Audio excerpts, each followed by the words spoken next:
So, imagine stepping into this landscape, right? Hmm. Sculpted by ancient forces, a hidden sort of corridor of natural beauty tucked away in southeastern Minnesota. Yeah. Welcome to our deep dive into Beaver Creek Valley State Park. Yeah, it's near Caledonia, Minnesota in Houston County. And it's not your typical big, wide open state park. It's really long and slender. Right. And that geography, that shape, is actually key to understanding it. Okay, so for this exploration, we've really dug into, well, all sorts of sources, visitor reviews, online camping forums. Hiking vlogs, too. Lots of detail there. Oh, yeah, hiking blogs, official DNR stuff, bird checklists, which are fascinating, and even archaeological studies about the whole region's deep history. Well, the goal really is to, figure out what makes Beaver Creek Valley special. We want to piece together its story, the geology, the adventures you can have. And those echoes of the past. Exactly. Connect you with that history that's kind of whispering in the valley. Basically give you a shortcut to really knowing this place. All right, let's get our bearings then. Getting there, if you're driving from I-90. Pretty simple, actually. Yeah, seems like it. Head south on State Highway 76, about 24 miles.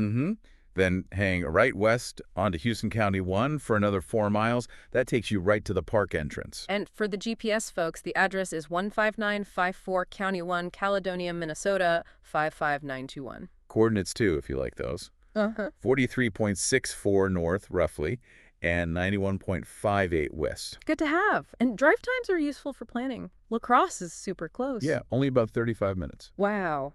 Rochester, a bit over an hour, maybe hour 15. About that. And Eau Claire, Wisconsin, is like 2 hours. Waterloo, Iowa, just a bit more, maybe 2 hours, 9 minutes. So pretty accessible for a lot of people in the area. Definitely reachable for a weekend trip for sure. Okay, so you arrive, and the first thing you notice is that shape we mentioned. It's really long and narrow. It is striking. And here's where it gets interesting for camping, right? Because of that shape.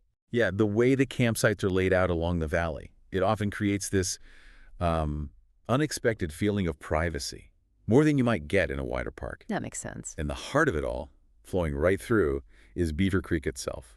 It's not just pretty, it carved this whole valley. Ah, okay, so it shaped the land. Totally. And it influences everything, the plants, the animals, the whole vibe. It's always there, that sound of water. Nice. And speaking of exploring, the hiking gets rave reviews. Oh, definitely. People seem to love the trails there. Lots of variety. Okay, let's break some down. The Big Spring Trail. It sounds nice and easy. It is. It's more of a stroll, really. Follows a smaller creek, heading to a natural spring. Someone clocked it at about 1.3 miles round trip. Shaded, benches. Sounds relaxing. Very good for just soaking it in. But it does run near the trailer campground, right? Someone mentioned that. That's true, yeah. So you might see some RVs or tents through the trees and spots. Not total wilderness on that specific path, but still pleasant. Good to know. Now for more of a challenge. Hole in the Rock Trail. Yes, that's the one for the views. It's rockier, definitely need decent footing. But the payoff is worth it. Apparently. People say breathtaking views from the bluffs, often called the best bluff views in the park, even better than Plateau Rock Trail. Interesting comparison. Okay, then there's the Beaver Creek Trail itself. Right, follows the main creek, Beaver Creek. Similar idea to Big Spring, benches along the way to just stop and, listen to the water. Sounds peaceful. And then branching off that is the Plateau Rock Trail. Okay, tell me about that one. It's a spur. Yeah, it's like 0.6 miles just for the spur itself, or you can do it as a 2.2 mile out and back. It climbs about 200 feet. Starts with steps, which is good. Right. Maintain steps initially, but with that sense of put. Well, reading through hiking blogs, opinions get a bit mixed after the steps. The trail becomes hard-packed dirt. Slippery when wet. Can be, yeah. And some parts are slanted, apparently, which made a few hikers feel a little unsafe, maybe. Uneasy. Okay, and the view from the top. That's the big question. That's the other thing. Seems like it might be overgrown. One hiker literally said zero view because of trees. Oh, really? Yeah, and described Plateau Rock itself as just a rock covered in a forest. So maybe manage expectations for a big panoramic vista there. Huh. Good intel. What about the West Rim Trail? One hiker commented on the southernmost part, said it wasn't their favorite. They hiked it in October and could see a farmhouse. Kind of breaks the illusion of solitude. Exactly. But they offered a tip. Look for a shortcut on the map, sometimes marked in pink, apparently. It lets you skip a less scenic bit. Map study pays off. Always a good idea. So after all that hiking, you're thinking about where to camp. Lots of options here. Oh yeah, really diverse. You've got your standard tent sites, RV sites with hookups. Standard sites that fit either tents or RVs. Right, group sites too, and even cabins if you want something a bit more solid. And that privacy thing comes up again in reviews, right? Yeah. Between sites. It does. Yeah. People really appreciate the spacing. Especially like in spring before all the leaves are out, you feel nicely separated. Someone specifically mentioned Site 35 being nice and grassy. Grassy and private seems to be a theme. Definitely a plus. What about staying connected? Or not connected? Huh. Well, some reports of fair Wi-Fi in spots. Cell service. Seems. Verizon and T-Mobile are generally okay in the area. AT&T too. But in the valley. That's the catch. Down in the valley itself, reception could be pretty spotty or non-existent. Which is great if you want to unplug. Totally. Huh. But maybe tricky if you did check work emails or something. Plan accordingly. Good advice. And amenities. Sounds pretty well equipped. Yeah, they've got the essentials. Little market, trash disposal, picnic tables, firewood for sale. Reservable sites, showers, drinking water. Electric hookups, toilets flush and vault, I believe pets allowed, fire rings. The usual state park setup, but well-maintained from reports. And for RVs specifically. Got that covered too. Sanitary dump stations, some sewer hookups, water hookups, 30-amp electric, and it's generally considered big rig friendly. Okay. Anything else camping-wise? Well, nearby, in the Richard Dorer State Forest, there's the Vinegar Ridge area. It has a small, non-reservable, primitive campground. Only 8 sites. First come, first served. More rustic option. Exactly. And while dispersed camping is technically allowed in state forests, the DNR really pushes the leave no trace ethic. Specific rules about campfires, too, to protect the forest. Makes sense. Okay, shifting gears to nature. Fishing. Yep, Beaver Creek is known for trout fishing. Popular activity. And birds. You mentioned the checklist. Yeah, it suggests the park is great for birdwatching. Lots of different species. Any examples stand out? Well, you've got your Canada geese, pretty common spring through fall, sometimes winter. Red-bellied woodpeckers and black-capped chickadees are like always there, common year-round. Okay, reliable resident. Right. Eastern bluebirds are common in the warmer months, maybe occasionally in fall. And then there are the less common ones, like the barred owl, always uncommon, but present year-round. Ooh, cool sighting if you get it. Definitely. Uh-huh. And the veery, a type of thrush, you might see it in spring, less likely in summer or fall. So lots to look and listen for. The checklist probably helps with ID tips. It does. It mentions looking at size and shape, comparing to birds you know. Colors and markings, of course. Sounds too. Crucial. Songs and calls. And just watching how they act, how they fly, if they're alone or in groups, all clues. Fascinating.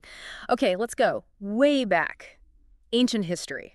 Yeah, this is broader regional context, not necessarily specific sites in the park boundaries that are public knowledge, but super relevant. Archaeologists study the late archaic period here. Which was like 5,000 to 3,000 years ago? Roughly, yeah. And the early woodland period right after, maybe 3,000 to 2,300 years ago, and how things changed between them. And the landscape back then was different. Oh, totally. Think tall grass prairie, oak savanna, big floodplain forests along rivers like the Root, the Zumbro, the Mississippi nearby. Not farmland. Rich environment. Very. Lots of resources, including different kinds of chert stone for making tools, prairie du chien chert, galena chert. So what characterized the late archaic people here? We find specific types of spear points or dart points, side-notched ones. They also used copper for tools, groundstone tools for grinding plants. And maybe starting to settle down more. There are hints of that, yeah. More territoriality, maybe less constant movement. Then comes the early woodland. What shifts? Different styles of point straight or contracting stems. And a huge innovation. Pottery, like the early type called loam oil thick. The ceramics appear? Cool. Yeah. And maybe more focus on floodplain resources, rivers and wetlands. Possibly early gardening, cultivating certain plants. And they were connected to other groups, evidence of trade networks like the Red Ochre Complex. Where have sites been found generally? All over, really. Bluff tops, caves, rock shelters, little rises in the floodplains. Any specific sites give clues about diet? The King Cooley site, for one, suggested that in the late Archaic, people used both upland and lowland resources pretty evenly. But by the early woodland, maybe they relied more on the lowlands, the river valleys. Makes sense if they focused more on floodplains. What kind of food remains did they find? Oh, lots. White-tailed deer, raccoon, woodchuck, elk, fish like drum, pike, catfish, mussels, and nuts, acorns, walnuts, butternut. Wow, diverse diet. Absolutely. Shows they're using the landscape effectively. And the climate was changing around that transition time, too. Seems like it. Around 2,500 years ago or so, evidence suggests maybe more flooding and potentially a shift to cooler, wetter conditions overall. Which would definitely impact how people lived. For sure. Environmental change and cultural change often go hand in hand. Okay, bringing it back to the present-day visitor, safety is key. Always. The DNR puts it clearly. Yeah. You're responsible for your own safety out there. Good reminder. What are the key things to keep in mind? Be aware of hunting seasons. If you're hiking then, wear bright orange or other visible colors. Stay on the trails. Definitely. And hiking with a buddy is always smarter. Let someone know your plans, too, right? Where you're going when you expect to be back. Crucial. Be prepared for weather changes. Pack rain gear. Extra layers. Even be ready for an unexpected night out, just in case. Pace yourself. Don't overdo it. Right. And that leave no trace idea, pack out everything you pack in. Leave it better than you found it. Pests, too. Ticks. Poison ivy. Yeah, be aware of deer ticks, know how to check for them, and recognize poison ivy if you can. The DNR has a checklist for hiking gear, which sounds useful. Super useful. It covers the basics and some. Fire starter, phone, Extra clothes, first aid kit, extra food, flashlight or headlamp, map, compass, knife, foil, hat, bug spray, extra glasses, meds, whistle, space blanket, sunglasses, sunscreen, trash bag, water filter, or tablets. even a signal mirror. It's comprehensive. Basically, be prepared. Good list to review. Okay, one last point. Connectivity, or the lack thereof. Right, we touched on it. Down in the valley, don't count on having cell service. Which, again, can be a blessing. Absolutely. Great chance to disconnect. But important to know beforehand for planning and safety. Definitely. Okay, so let's wrap up this deep dive into Beaver Creek Valley. We've covered quite a bit. We have that unique, long, narrow shape, how it influences the feel, the privacy. The hiking trails, the easy strolls, the challenging climbs, the potentially underwhelming ones. Yes.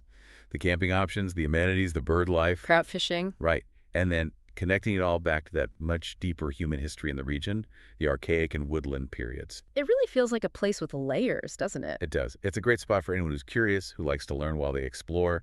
You get the nature, but also that historical depth. It shows how even smaller parks can pack a lot of story. Exactly. Geology, ecology, human history, all intertwined in this one valley. So here's something to think about for you, the listener. As you consider Beaver Creek Valley, the ancient rocks, the early people, modern park users, what other stories might still be hidden there? What might you discover if you went on your own deep dive into that landscape?